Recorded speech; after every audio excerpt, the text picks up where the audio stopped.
éditions Objet Inanimé. Et c'est un texte d'Alphonse de Lamartine qui s'appelle Milly ou la terre natale. Photo, sentier rapide, fontaine où les pasteurs, accroupis tour à tour, attendaient goutte à goutte une eau rare et limpide, et leur urne à la main s'entretenaient du jour. Chaumière où du foyer étincelait la flamme, toi que le pèlerin aimait avoir fumé, objet inanimé, avez-vous donc une âme qui s'attache à notre âme et la force d'aimer? J'ai vu des cieux d'azur, où la nuit est sans voile, dorés jusqu'au matin sous les pieds des étoiles, arrondir sur mon front comme un arc infini, leur dôme de cristal qu'aucun vent n'intermède. J'ai vu des monts voilés de citron et d'olive, réfléchir dans les eaux leur ombre fugitive, et dans les prévalons au souffle du zéphyr, bercer sur les pieds mûrs le cep prêt à mûrir. Sur des bords où les mers ont à peine un murmure, j'ai vu des flots brillants et onduleuses ceintures, pressés et relâchés dans l'azur de ces plis, de leurs capes dentelées les contours assouplis, s'étendre dans le golfe en nappe de lumière. Mais il est sur la terre une montagne aride, qui ne porte en ses flancs ni bois ni flot limpide, dont par l'effort des ans l'humble sommet miné, et sous son propre poids, jour par jour incliné, dépouillé de son sol fuyant dans les ravines, garde à peine un buis sec qui montre ses racines, et se couvre partout de rocs prêts à crouler. Lieu que ni le doux bruit des eaux pendant l'été, ni le frémissement du feuillage agité, ni l'hymne aérien du rossignol qui veille, ne rappelle au cœur, n'enchante pour l'oreille. Il est dans ces déserts un toit rustique et sombre, que la montagne seule abrite de son ombre, et dont les murs, battus par la pluie et les vents, portent leur rage écrit sous la mousse des ans. Rien n'y console l'œil de sa prison stérile, ni les dômes dorés d'une superbe ville, ni le chemin poudreux, ni le fleuve lointain, ni les toits blanchissants aux clartés du matin.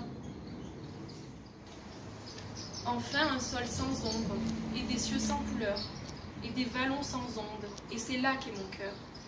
Ce sont là les séjours, les sites, les rivages, dont mon âme attendrie évoque les images, et dont pendant les nuits, mes songes les plus beaux, pour enchanter mes yeux, composent leurs tableaux.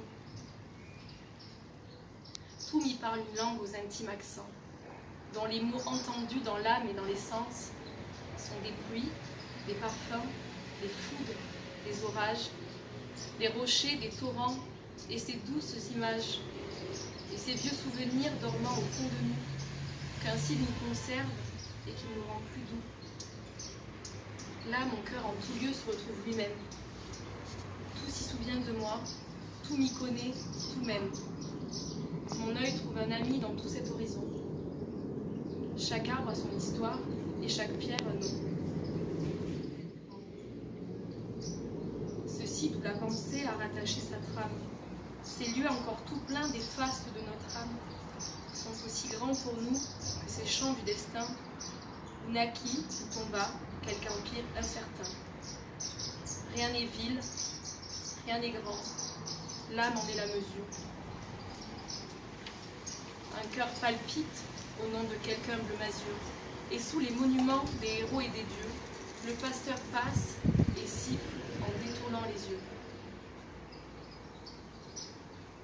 Voilà le banc rustique où s'asseyait mon père, la salle où résonnait sa voix mâle et sévère, quand les pasteurs assis sur leur socle renversé lui comptaient les sillons par chaque heure tracée, qu'encore palpitant des scènes de sa gloire, de l'échafaud des rois il nous disait l'histoire, et plein du grand combat qu'il avait combattu, en racontant sa vie, enseignait la vertu. Voilà la place vide où ma mère, à toute heure, au plus léger soupir sortait de sa demeure, et nous faisant porter, où la laine ou le pain revêtait l'indigence ou nourrissait la faim. Voilà les toits de chaume où sa main attentive versait sur la blessure, ou le miel, ou l'olive.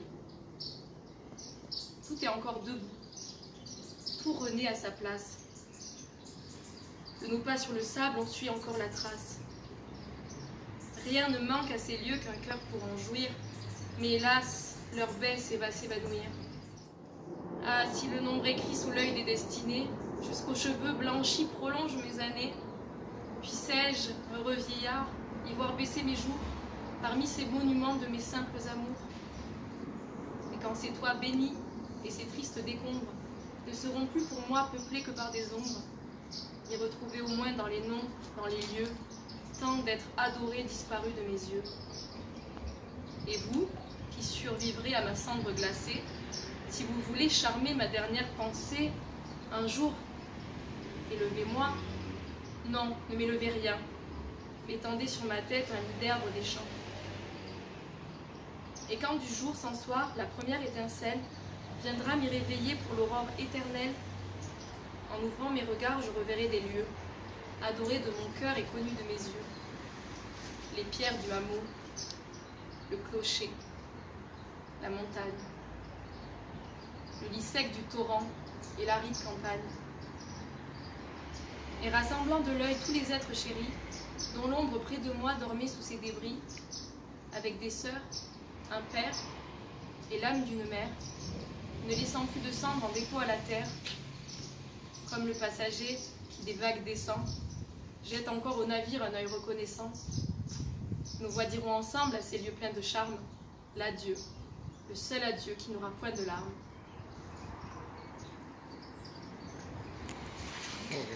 Bravo.